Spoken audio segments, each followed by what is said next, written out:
Bienvenue dans l'actu décalé de ce matin 3 novembre 2022. Nous sommes jeudi et avant jeudi, mercredi. Mercredi, justement, hier, au total, 8 partis politiques ont été enregistrés pour les législatives de 2023. Ces formations ont pu déposer à la commission électorale leur dossier de candidature afin de participer aux législatives du 8 janvier 2023. Il s'agit de la FCBE, Force Cori pour un Bénin émergent, UPR, Union progressiste Le Renouveau, BR, Bloc républicain, NFN, Nouvelle Force nationale, Moël Bénin, Mouvement des élites engagées pour l'émancipation du Bénin, les démocrates, le MPL, Mouvement du peuple pour la libération, puis l'UDBN, l'Union démocratique pour un Bénin nouveau. 8 partis donc dans les rangs desquels on compte évidemment des partis de l'opposition radicale pour être plus précis. Le thème donc vient bien à propos, participation de l'opposition radicale aux législatives de 2023, chance, lecture et éventuel impact. On aurait pu dire chance de participation, cela aurait fait trop long. Vos avis nous intéressent au 96 116 68 68. Mais avant que de vous permettre de nous appeler et de nous faire part de vos avis, plantons le décor avec Laurent Roland Toneinkes en plateau. Retour Laurent, donc sur la soirée d'hier à la Sénat. Je le disais, 8 partis politiques ont pu enregistrer leur candidature. Oui, c'est déjà une bonne nouvelle que de savoir que ces 8 formations politiques qui sont allées déposer des candidatures à la Sénat, bien évidemment. Et donc cela participe de la vitalité de la démocratie du Bénin, c'est ce qu'on souhaite. Oui. On voit bien évidemment que ces formations politiques qui ont déposé les candidatures, que ces formations, que dans leur ensemble aussi, que les candidatures soient validées, en tout cas les listes soient validées, et que tous ceux-là participent aux élections, et que nous puissions assister à une vraie compétition, et que puisse chacun travaille, en tout cas chaque formation politique travaille à avoir des élus, bien évidemment. Et qu'on ait un véritable débat d'idées à l'Assemblée nationale, qu'on n'observe plus le silence qu'on a pu observer pendant 3 ans, c'est de ça qu'il est question. On ne dit pas qu'on veut des députés à l'Assemblée nationale qui iront tout le temps peindre en loi, tout ce qui fait par le moment. On ne dit pas qu'on veut des députés qui iront à l'Assemblée nationale, qui vont tout le temps voter contre des lois ou bien des projets, en tout cas des accords qui pourraient aider le Bénin à sortir, en tout cas à avoir une certaine autonomie.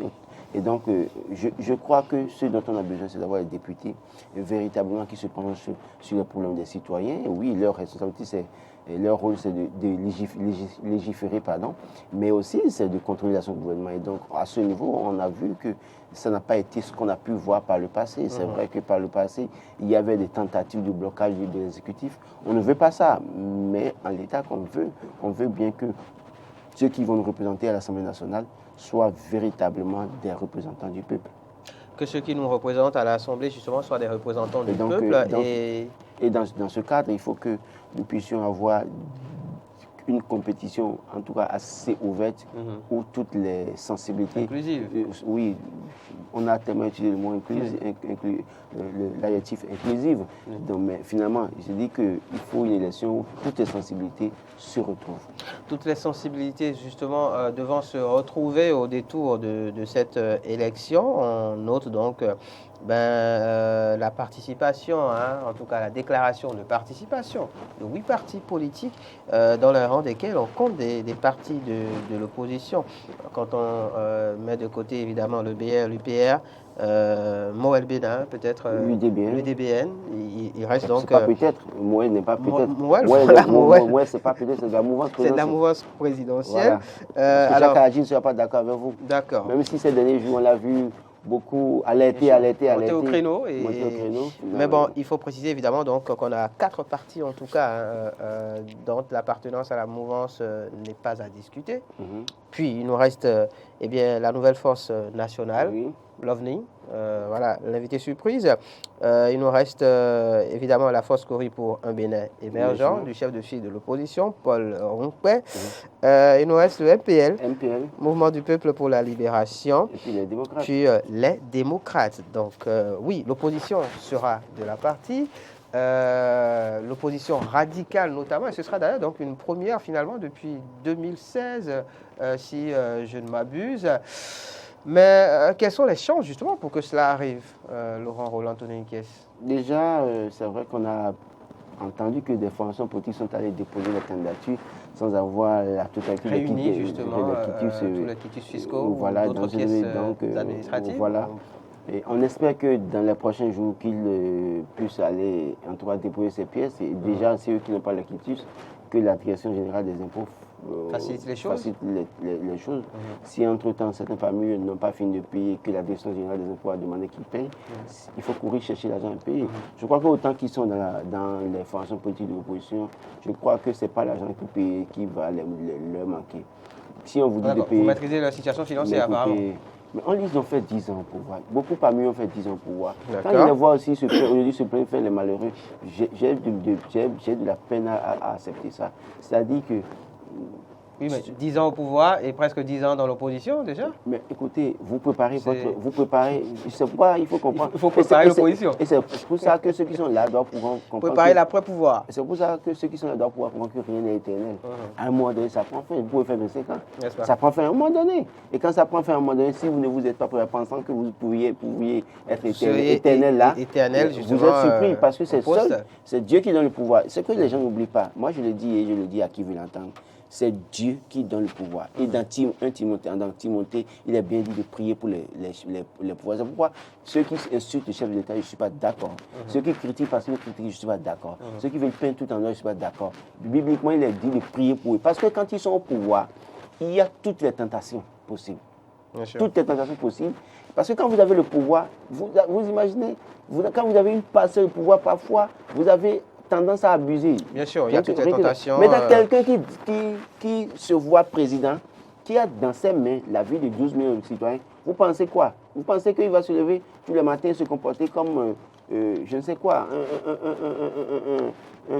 un agent de liaison? Non, bien évidemment, il a un pouvoir qu'il va exercer. Il va exercer à un moment ou un autre. Seulement que dans l'exercice de ce pouvoir, il faut faire très attention parce que rien n'est éternel. Et donc, ceux qui pensent que c'est éternel doivent pouvoir comprendre que ça peut finir un jour. Donc, ça, c'est une parenthèse. Donc, les opposants feraient mieux d'aller mobiliser les moyens pour payer. Ils ont des biens. Ici, il faut vendre des biens là. Ils n'ont qu'à vendre pour aller payer. Pour payer. Puisque je dis une chose, il faut donner les quitus à tout le monde. Je suis d'accord. Mais pour aller nous diriger, pour nous représenter, il faut que vous soyez exemplaires, que vous soyez dans la légalité fiscale. Si vous êtes dans l'illégalité fiscale, moi, je ne défendrai pas ça. Parce qu'à l'Assemblée nationale, c'est l'argent du contribuable qui vous paye les salaires, c'est l'argent du contribuable qui vous donne les primes, qui vous donne les moyens de déplacement et qui vous donne même les moyens pour là où vous allez dormir. Et donc, je crois que sur la question, soyons formels, qui ne paye pas ses impôts ne mérite pas de représenter le peuple. Oui. Mais, comme je l'ai dit sur ce plateau, qu'on n'utilise pas le quitus fiscal comme un instrument politique pour faire du chantage aux acteurs, pour les empêcher. Ce n'est pas bien. Il faut corriger ça. Si entre-temps des mesures, des pas ont été faites dans ce sens, que les gens se ravissent automatiquement et changent. Nous sommes tous béninois, nous sommes appelés à nous voir. Des gens qui étaient sous Boni, ils faisaient la pluie au beau temps aujourd'hui, sont dans les couloirs, dans les coulisses des ministères en train de faire la courbette. Donc, rien n'est éternel. Vous pouvez être ministre puissant aujourd'hui et demain vous retrouvez en difficulté. Donc, pour revenir sur la question justement des chances de participation de l'opposition radicale aux législatives de 2023, Laurent. Oui, mais les chances, déjà, première chose, c'est qu'ils ont déposé les dossiers. S'il y a des compléments à faire, il ferait mieux de courir pour faire les compléments. Il faut préciser qu'une fois les dossiers de candidature déposés, il y a d'autres étapes, justement. Ce n'est pas une fin en soi. Ce n'est pas une fin en soi. Il reste 8 jours. Ils ont 8 jours pour que la Sénat étudie. Donc, il y a des dossiers. Parce qu'on a entendu que même l'UPR n'a pas réussi à donner toutes les pièces. Donc, ça veut dire qu'il y a possibilité d'aller déposer encore. Donc, ils n'ont qu'à courir en 2-3 jours pour déposer les pièces. Et s'il y a des candidatures, en tout cas, c'est ce que peut le conseiller, que la Sénat fasse son travail. Que la Sénat ne vienne pas nous dire, au terme de 8 jours, que tel a eu faute mineure, tel a eu faute majeure, et qu'on en arrive à invalider des listes. Ce n'est pas bien. Et ça ne va pas faire bien. Une fois encore, ça va encore discréditer notre pays dans une certaine mesure. Donc, que chacun fasse son travail en étant sincère et en se rappelant du grand peuple, pas du petit peuple en réalité qui sont en train de servir. Tout acte que nous posons aujourd'hui, nous devons savoir que c'est dans l'intérêt général des citoyens. Je suis journaliste, je prends la parole Je ne dois pas viser mon salaire, je ne dois pas viser la tête d'une personnalité politique, mais je dois viser le grand peuple. Qu'est-ce que le peuple se retrouve dans ce que je dis? Est-ce que dans ce que je dis, il y a la garantie de la paix pour les citoyens? Donc la Sénat a un travail à faire à ce niveau. Donc c'est après ce travail de la Sénat où les candidatures seront validées que maintenant on peut rentrer dans le jeu pour voir maintenant quelles sont leurs chances. Et quelles sont les chances si entre-temps l'opposition radicale, quand on dit opposition radicale, moi je peux citer deux, pas trois. Je peux citer, parce que Nouvelle Force Nationale, peu ou prou, n'est pas, est-ce que c'est mammifère ou si c'est oiseau, je ne sais pas. Mais ce qui est sûr, je les ai vus un peu du côté de l'opposition, mais il y a de ces gens qui créent des formations politiques qui sont des troufettes. Donc, je vais bien voir leur position. On attend de voir, voilà. Mais il y a deux, au moins, plus clair, en tout cas. Il y a deux qui sont assez... radicaux, peut-être, oui, deux formations politiques qui sont assez radicales. Il y a les démocrates, il y a MPL, bien évidemment, parce que Espérance Tébé, on l'a vu sur le plan national, fait le tour, aller rencontrer les paysans, les dames, les jeunes pour discuter. Donc, on peut lui donner, en tout cas, le mettre dans cette balance. Maintenant, les deux là, sur la scène. Avant d'en venir, donc, alors, vous parlez de chance. On parle ici d'éventuels impacts donc, sur les élections. Avant que d'en venir donc, à ce point de la question, parlons de la lecture qu'on pourrait en faire. Alors, quelle lecture pourrait-on faire finalement de déjà cette volonté de participation de l'opposition radicale aux joutes électorales à venir, puis de la lecture à faire aussi du point de vue de la mouvance? Je dis mouvance, on devrait peut-être dire du pouvoir en place, si cela devenait effectif. Oui, je crois que la lecture qu'on peut faire... On se rappelle, dans un passé proche, il y a eu des boycotts, par exemple. Oui, mais je crois que cette manière de boycotter ne rend pas service à la population, ne rend pas service aux acteurs politiques. Le plus important, c'est de participer. Si vous remplissez les conditions, allez déposer le dossier et participer à la compétition. On peut vous battre. Autant qu'on peut vous battre pendant des années, un jour ou l'autre, vous finirez par avoir gain de cause. On a vu, même si finalement il a fini mal, Alpha Condé a été éternel opposant. Il a toujours participé, il n'a pas boycotté. Malgré le score, il participait aux élections. Et il a réussi à se faire élire, même si lui-même finalement est devenu un problème pour son pays par la suite. On a vu Laurent Gbagbo, éternel opposant de Houphouët-Boigny en Côte d'Ivoire. Il a toujours participé. Quand bien même il avait de petits scores, il participait chaque fois. Et au fur et à mesure qu'il évoluait, ça augmentait, ça augmentait. Il a fini par marcher. Donc, le boycott ne rend pas service. Le boycott amène les populations à ne pas avoir d'engouement pour aller voter. Et du coup, c'est les militants des partis au pouvoir qui sortent majoritairement pour aller voter. Et dans ces conditions... Cela finit par desservir finalement l'opposition. Bien évidemment. Et donc, je suis sûr que si en 2020, beaucoup de citoyens étaient sortis pour aller voter véritablement, on ne serait pas en train de dire que UPBR ont 61 communes sur les 117. 111 pardon, sur les 117. S'ils sont sortis majoritairement, en tout cas en grand nombre pour aller voter, on ne dirait pas que Patrice Talon a gagné avec ce score qu'il a pu avoir en 2021. C'est parce que les gens, à un moment donné, n'ont pas vu leur candidature, en tout cas certaines candidatures, ils n'ont pas eu d'engouement, ils ne sont pas sortis. Donc, cette fois-ci, avec cette participation de l'opposition, si c'est validé, c'est que ça va participer à avoir un taux de participation assez élevé. Contrairement à ce qu'on a pu avoir en 2020-2021, on pourrait espérer avoir un taux de participation assez élevé parce que les gens auront le libre choix dans la multitude de candidatures qu'ils auront en face d'eux. Et dans une certaine mesure, ça participe aussi aux formations politiques de la mouvance de se jauger et de se remettre en cause. Jauger leur véritable niveau. Leur véritable niveau, parce qu'en réalité, 2026 se prépare dès 2023. Bien sûr. Il ne sert à rien qu'on ait une élection exclusive en 2019 pour prétendre qu'on prépare 2026. Il vaut mieux qu'on ait une compétition ouverte, que ceux-là qui sont autour de Patrice Talon, qui lui font croire que c'est grâce à eux qu'il a été élu en 2016, alors qu'en réalité, c'est un sujet patriotique qui a contribué à l'élection de Patrice Talon en 2016. Qu'on le veuille ou pas, et les acteurs politiques autant qu'ils sont, je suis prêt à le leur dire en face. En 2016, ce n'est pas les acteurs politiques qui ont contribué à la victoire de Patrice Talon. Il y a un sursaut patriotique, une volonté des Béninois de rompre avec le passé. Et après, au second tour, tous ceux-là, même s'ils ont fait un calcul mécanique en additionnant les pourcentages pour dire, bon voilà, oui, mais il y avait une volonté populaire. Bien sûr. D'accord? Et donc, tous ceux qui sont autour de lui aujourd'hui, parce qu'il y a qui ont été les plus grands, à Djavon et autres là, qui ont été les plus grands, qui ont été suivis par le peuple, qui à un moment donné ont dû suivre le mot d'ordre à Djavon, et bien évidemment, il y a Djavon, ils sont nombreux, je ne citerai pas Djavon, je ne vais pas parler à Djavon seul. Mais à un moment donné, même à Djavon, même s'il a donné un mot d'ordre, c'est qu'il y avait une volonté populaire. Bien sûr. De changer. De régime, en fait. Pourquoi les Béninois ne sont pas allés voter pour Zensou? Parce qu'ils voulaient rompre avec le système Boni Yayi.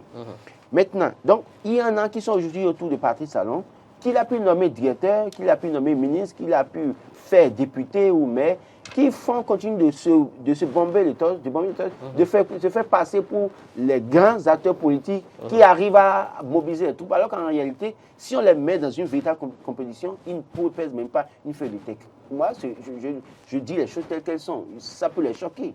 Donc, Patrice, en 2023, c'est un véritable test pour qu'on voit si autour de Patrice Talon réellement, ceux-là qui sont là, qui se font passer pour les vrais acteurs politiques, sont forts. Et Patrice Talon sait bien qu'il connaît le poids de chacun d'eux. Ça, je ne lui apprends rien. Et donc, ça permettra de savoir qui est qui fait quoi, qui s'est fait quoi, et comment reconstituer son équipe autour de lui pour préparer 2026 pour un éventuel dauphin.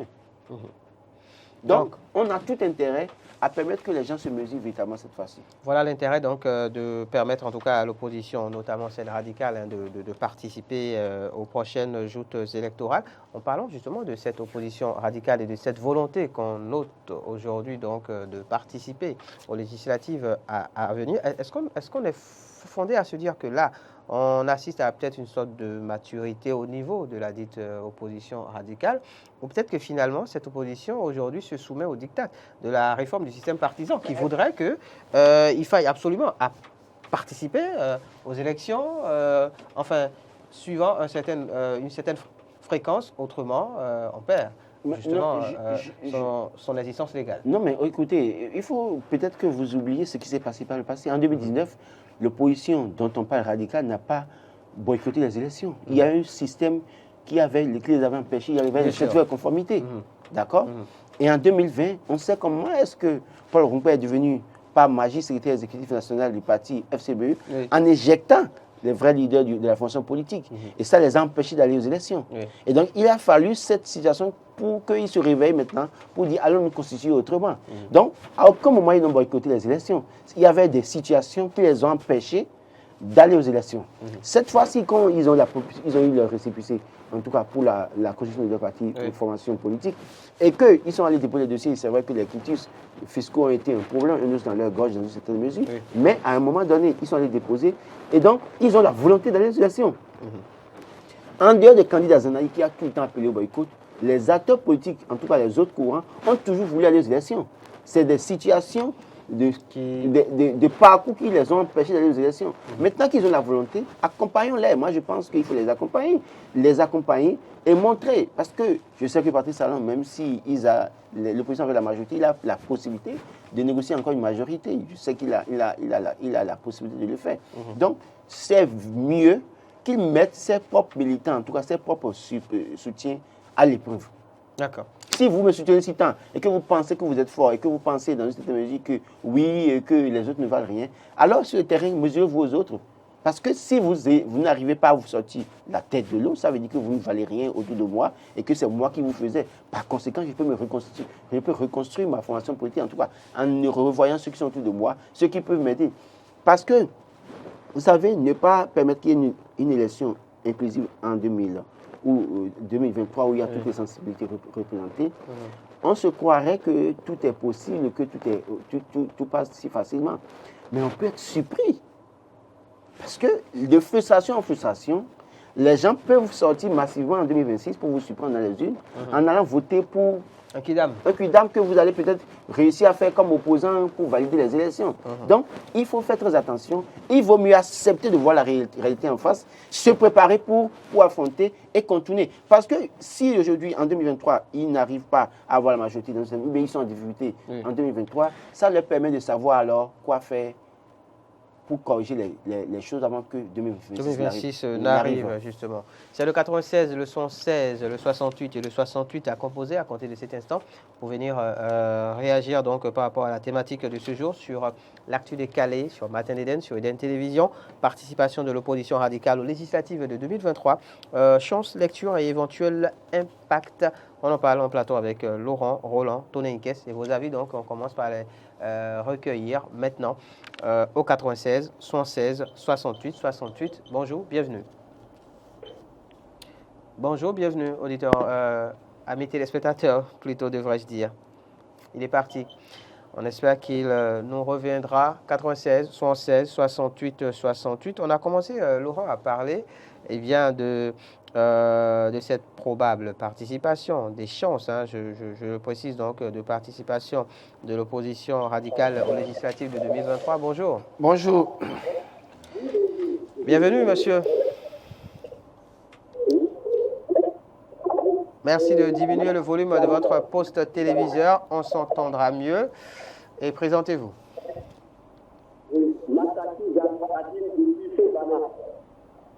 Vous nous appelez de Segbanon. Je n'ai pas bien entendu le nom.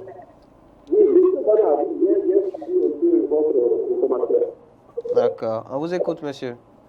La participation de l'opposition dans les élections législatives est un développement de notre pays. Il faut qu'il diminue le volume de son poste téléviseur. S'il vous plaît, monsieur, on ne vous reçoit pas bien. On ne vous reçoit pas bien. Veuillez diminuer le volume de votre poste téléviseur, s'il vous plaît. Diminuez-le totalement, s'il vous plaît. C'est mieux maintenant. C'est mieux maintenant. Oui, la participation de l'opposition aux élections législatives, c'est en quelque sorte pour le développement de notre pays. D'accord. Dans un pays où on parle du développement, on pense à la démocratie. On pense à la démocratie. Et la démocratie, comme l'a dit, est un régime politique du peuple. Donc, comment le pays doit chercher le pays. Malheureusement, on n'entend pas bien le téléspectateur qui nous appelait de Segbanon. Enfin, on a entendu l'essentiel en tout cas de ce qu'il avait à nous dire. Et on comprend que pour lui, donc, cette participation de l'opposition radicale aux législatives de 2023, si cela se faisait, serait justement la preuve que oui, le Bénin évolue démocratiquement. Oui, bonjour, et cela monsieur. pourrait conduire au développement. Bonjour. Bienvenue. Merci de vous présenter. Monsieur? Monsieur Ahotondi, d'accord. Vous nous appelez d'où? De Togudo, d'accord. Veuillez diminuer le volume de votre poste téléviseur et parler un peu plus fort, s'il vous plaît. Ok. D'abord, vous m'attendez? Oui, c'est bon, on y va. Ok. Par rapport à la participation des opposants à ces deux conseils, mais on attend pour voir les dossiers. Sinon, ce que moi je suis en train de voir, il ne veut pas que les opposants, les vrais opposants, arrivent aux élections. Allô? Oui. Qu'est-ce qui vous permet de le dire? Oui. Ce que moi je suis en train de voir, il ne veut pas que les vrais opposants aillent aux élections. Oui, sur quoi vous basez-vous pour le dire? Puisque sur quoi vous basez-vous pour le dire? Puisqu'hier, on a pu le remarquer, ils ont tous pu déposer leur dossier de candidature. Oui, ils ont déposé, mais il y aura au moment de dépôt des dossiers, il y aura d'abord, les difficultés qui vont déterminer quoi. Oui. Et il faut savoir que même au niveau de la mouvance, il manque des quitus fiscaux, justement, dans les dossiers déposés. Par rapport à ce que le DG des impôts a dit, oui. Plus de 4 000 et quelques de dépôts, c'est 3 700. Maintenant, parmi les 700 personnes qui restent, majoritairement, c'est les opposants. Les vrais opposants. Oui. Bon, on n'a pas les chiffres, monsieur, puisque ça n'a pas été détaillé. C'est vrai en plus. Et pour les démocrates, je précise pour que les démocrates, c'est 150. Donc sur 7 ans, il reste 4 et 6. Oui. Vous dites alors? Oui, On vous allez-y, écoute, on vous allez-y. écoute. Oui. Et les 150 des partis démocrates, pour les partis démocrates là, Oui. c'est les états-majors, les vrais, comment dirais-je, ceux qui sont Les responsables. pôles, Oui, ils l'ont dit. qui n'ont pas encore eu leur statut fiscal, quoi. Oui. Oui. D'accord. En tout cas, vous avez quelques doutes, c'est ça? Oui, j'ai quelques doutes sur ça. D'accord, c'est bon à savoir. Merci beaucoup. Merci. Bonne journée. Monsieur Ahotondi, je pense, qui nous Oui. appelait donc de Togodo à l'instant, qui émettait quelques réserves par rapport à la participation effective de l'opposition radicale aux législatives. Donc, on ne dira pas que les 7 ans qui restent, c'est que majoritairement, c'est les opposants. Ouais, parce que, évidemment, quand on fait le calcul, 150, ça fait 550, je pense. Donc, oui, bonjour, bienvenue. Marcel qui voudra bien appuyer, moins fort sur le bouton. C'est stressant. C'est stressant, Marcel. Merci, bonjour. Merci de vous présenter. Oui, je dis toujours, concernant la participation de l'opposition aux élections législatives de 2023. Merci de vous présenter, monsieur. Oui, c'est notre parti radicalisé depuis ce matin. Ah, d'accord. Vous voudrez bien diminuer le volume de Notre ami de Segbana, diminuez totalement le volume du poste téléviseur, s'il vous plaît. Et déplacez-vous un peu aussi, si possible. Ok. On vous écoute. On vous écoute maintenant, c'est mieux. Oui, allez-y. C'est bon, allez-y. La participation de l'opposition dans les élections législatives de 2023, c'est ce que le peuple attend depuis fort longtemps, monsieur le journaliste. J'espère que c'est un grand pas déjà pour le gouvernement actuel. Et nous encourageons, nous sommes tellement en joie ici depuis le Nord. N'est-ce pas? D'accord. D'accord. Merci beaucoup. Et salut à tous ces Gbana qui suivent Eden TV en ce moment. Donc oui, c'est ce que tout le peuple attend. À en croire l'ami qui vient de nous appeler. Du coup, tout le Nord est content pour ce qu'il nous a dit, en tout cas. Bonjour. Oui, bonjour. Merci de vous présenter, monsieur. Innocent, Notre ami Innocent du BR. On vous écoute. oui, bon, pour moi, il faut que tout le monde participe pour qu'on voit notre force. Voilà. N'est-ce pas? On veut un bon challenge. Vous l'avez toujours dit, et ça, on sait. On veut jouer, bien jouer. On ne peut pas faire les matchs amicaux. Fini les matchs amicaux, c'est ça? Oui, je veux que les opposants, c'est-à-dire tout le monde, essaye de réclamer et puis que la fête commence. N'est-ce pas? Oui. Puisque au-delà de tout, c'est une fête, justement. Hein. Au-delà de tout, c'est une fête. Oui. Ça a été toujours une fête depuis après-midi. N'est-ce Oui, pas? mais la fête s'est arrêtée à un moment donné. Est-ce que vous avez croisé les partis en fin de campagne? Il y a le caravane qui vient. Il y a toujours de l'allégresse, c'est vrai. Oui. C'était très cool. L'autre chose qu'il faut craindre. Ça va recommencer, c'est ça. Oui. Je suis sûr. Alors oui, pour ce qui est de la participation justement de cette opposition radicale aux législatives de 2023, vous le disiez tout à l'heure, hein, c'est ce que vous souhaitez en tout cas vous, Monsieur Innocent Nyansounou, vous êtes homme politique, il faut le préciser. Est-ce que, oui? Qu'est-ce que vous appelez opposition radicale? Opposition radicale contre le Bénin ou bien contre le talent?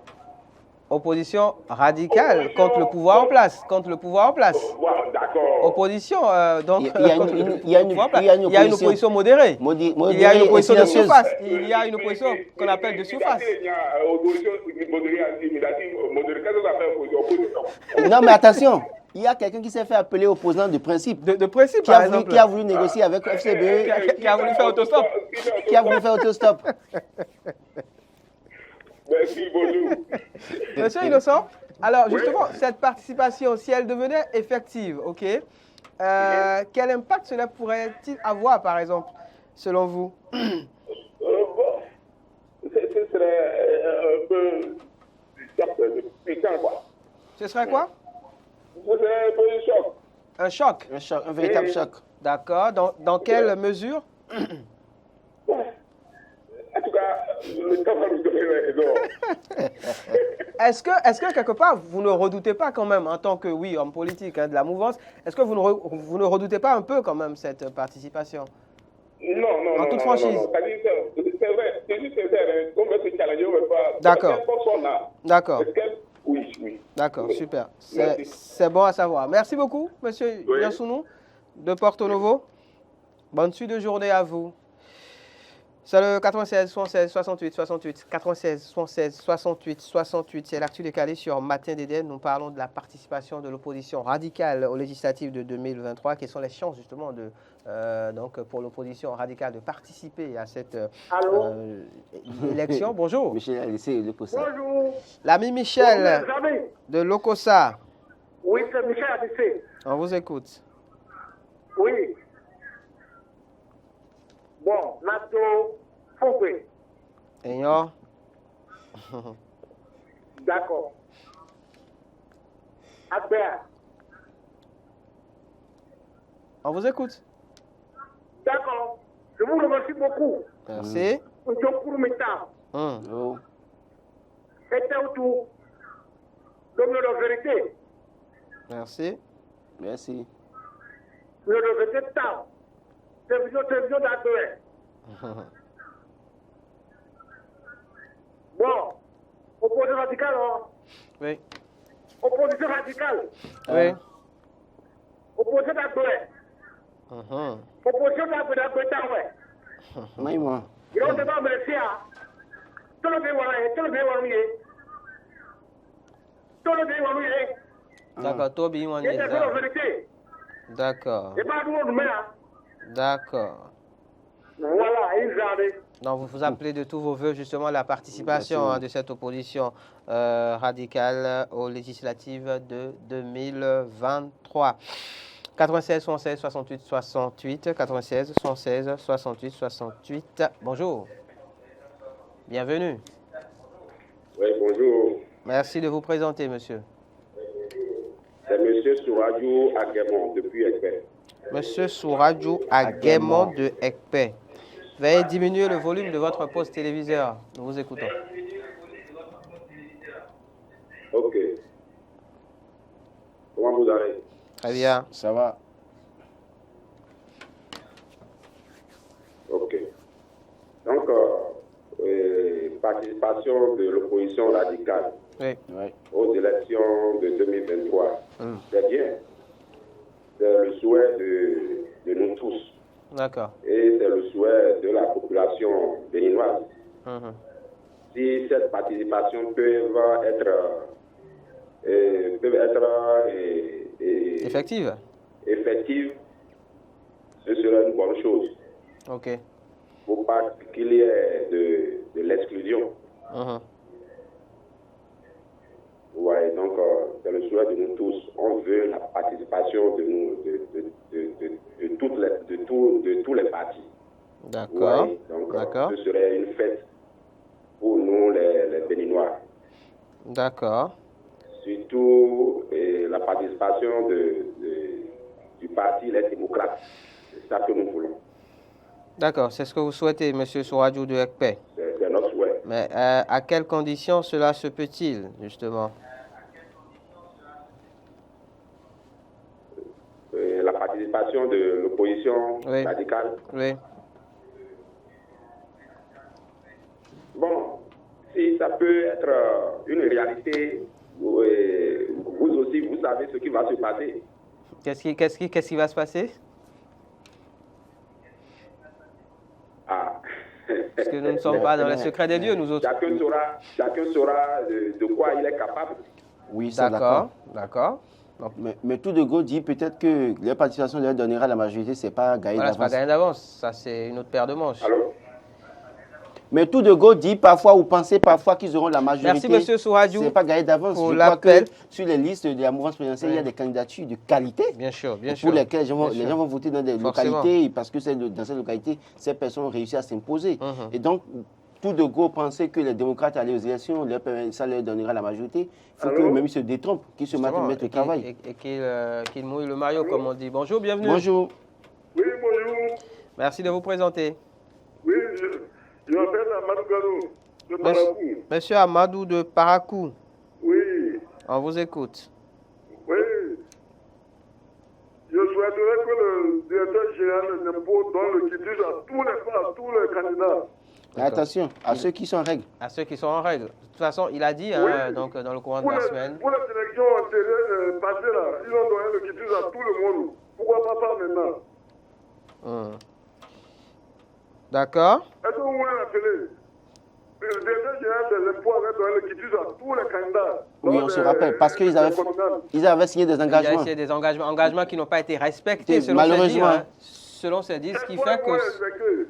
Cette fois-ci, ils vont les respecter. D'accord. Quelqu'un qui vous doit vous parlez en leur nom? Les démocrates, Monsieur Amadou, oui. quelqu'un qui vous doit de l'argent une première fois, n'a pas à payer. N'a pas- Il revient, vous dit encore, je prends l'engagement, je vais prendre encore de l'argent, je vais venir. Est-ce que vous pensez que... Pour cette fois-ci, ils vont payer. De toute façon, Si nous... ne paye pas, on va payer comment on appelle ça? De leur salaire? Des députés. Mais s'ils Oui, sont pas, mais- et s'ils sont pas et élus s'ils députés? ne sont pas élus? Ça fait un manque à gagner pour l'État. Ah, De toute façon, Oui, vous... tous ceux qui sont élus, là, on va payer les autres. d'accord. Et pour les autres? Et pour les autres? Je souhaiterais que tous les partis participent à l'élection là. De toute D'accord. façon, on vous aura compris. D'accord. Mais Ce sera tout, monsieur Amadou? je crois qu'il est parti. Merci. Je Merci crois pour l'appel en tout cas. fondamentalement, Salut à tout il part. faut donner les quitus aux candidats d'accord. Oui. Que ce ne soit pas un instrument politique, j'insiste là-dessus. Mais tous ceux qui sont en règle, là, qu'on fasse l'effort de leur donner les quitus. Bien sûr. Ceux qui ne sont pas en règle dans les fonctions politiques, Oui, allô? qui cherchent des places On aux va jeunes. recevoir, si vous le permettez, un tout dernier intervenant. Bonjour. Oui, allô, bonjour, monsieur le journaliste. Merci de vous Bonjour. présenter, monsieur. Oui, c'est monsieur Kende depuis Avant-Avantais. Monsieur Ah oui, Teindé, c'est depuis ça? Bantais, De oui. Bantais. On vous écoute. Ok. Bon, et ce que moi j'aimerais dire là, vous avez déjà tout dit. Maintenant, ce que moi je souhaiterais, comme l'a dit M. Laurent, c'est que les opposants n'ont qu'à tout faire pour aller payer ce qu'ils doivent avoir l'impôt. Et que le directeur de l'impôt aussi n'a qu'à voir comment gérer ça pour que tous les opposants aillent aux élections. C'est notre souhait, c'est la souhait de tous les Béninois, parce que depuis 2016, on voit que les opposants n'ont plus jamais participé aux élections. Donc cette fois-ci, La CBE y a participé, hein? Une fête, une grande fête. Les FCB sont allés aux élections en 2020 et en 2021. C'est les La opposants. CBE a pu y participer. Mais bon, c'est ok. pas L'opposition les radicale, non. vrais opposants. L'opposition Ils sont radicale, quand même non. opposants. Faisons la part des choses. Donc, c'est notre souhait là. D'accord. Il y a aussi D'accord. il y a aussi l'opposant de principe qui est allé aux élections Ben oui. en 2021. C'est à la présidentielle. Bon, bien évidemment. Merci, monsieur. Teindé. Teindé de Bantais. Bonne suite de journée à vous à Bantais. Salut à tous ceux qui nous ont suivis à Bantais, à Parakou, à Ekpe, à Lokosa, à Porte-Novo, Togudo, Segbona. Et j'en passe. Laurent Roland Tonekes, participation de l'opposition radicale aux législatives de 2023. Les chances de participation, on en a parlé. Il faut évidemment remplir un certain nombre de conditions pour obtenir donc, le récépissé définitif de participation. Et donc, entre autres, évidemment, les pièces qui manquent au dossier constitutif, il faut pouvoir les réunir pour donc prétendre participer à cette élection. On a fait également une lecture. Oui, Voilà, je crois que qu'aujourd'hui, cela pourrait... tel que ça se passe et ça évolue, on a eu peut-être, les gens ont eu peut-être un peu peur dès le week-end passé. Oui. Et maintenant, Après la sortie, ils sont allés donc, déposer les dossiers. On attend de voir ce qui va se passer pour la suite. Et comme Maury me l'a demandé ce matin, il faut féliciter le gouvernement Absolument. pour déjà l'organisation, puisque Maury m'a fait la recommandation de remercier le gouvernement pour ce qu'il a fait. Et c'est le cas. C'est le cas de le dire. Je reconnais, il faut remercier le gouvernement déjà Parce qu'avant, on comptait sent sur, qu'il y a de la- comptait sur les aides extérieures pour organiser les élections, mais s'ils font pas, on organise les élections. Donc, il faut vous remercier le gouvernement et maintenant travailler à ce que, dans la suite du processus, tout se passe pour garantir la paix aux Béninois. Les Béninois, il y a tellement de problèmes, il ne faut pas en rajouter à leurs soucis, parce que ça va être autre chose à gérer. Bonne chance à toutes les formations politiques qui ont pu déposer les dossiers. Vivement que la Sénat se mette au-dessus de la mêlée, qu'il n'y ait pas de faute mineure ou faute majeure, que nous puissions véritablement assister à une compétition le 8 janvier prochain. Ce serait bien pour la démocratie béninoise. Et ça permettrait à Patrice Talon et son gouvernement de se jauger et de préparer véritablement 2026. Merci. Merci à vous, Laurent Roland Tony. Qu'est-ce qu'on n'en dira pas plus? Ce sera tout pour l'actu décalé de ce jour, tout pour Matin d'Éden de ce jour. Rendez-vous demain en plateau, Maury Agoua à la présentation. On se retrouve, vous et moi, lundi prochain. Bonne suite de journée à chacun et à tous.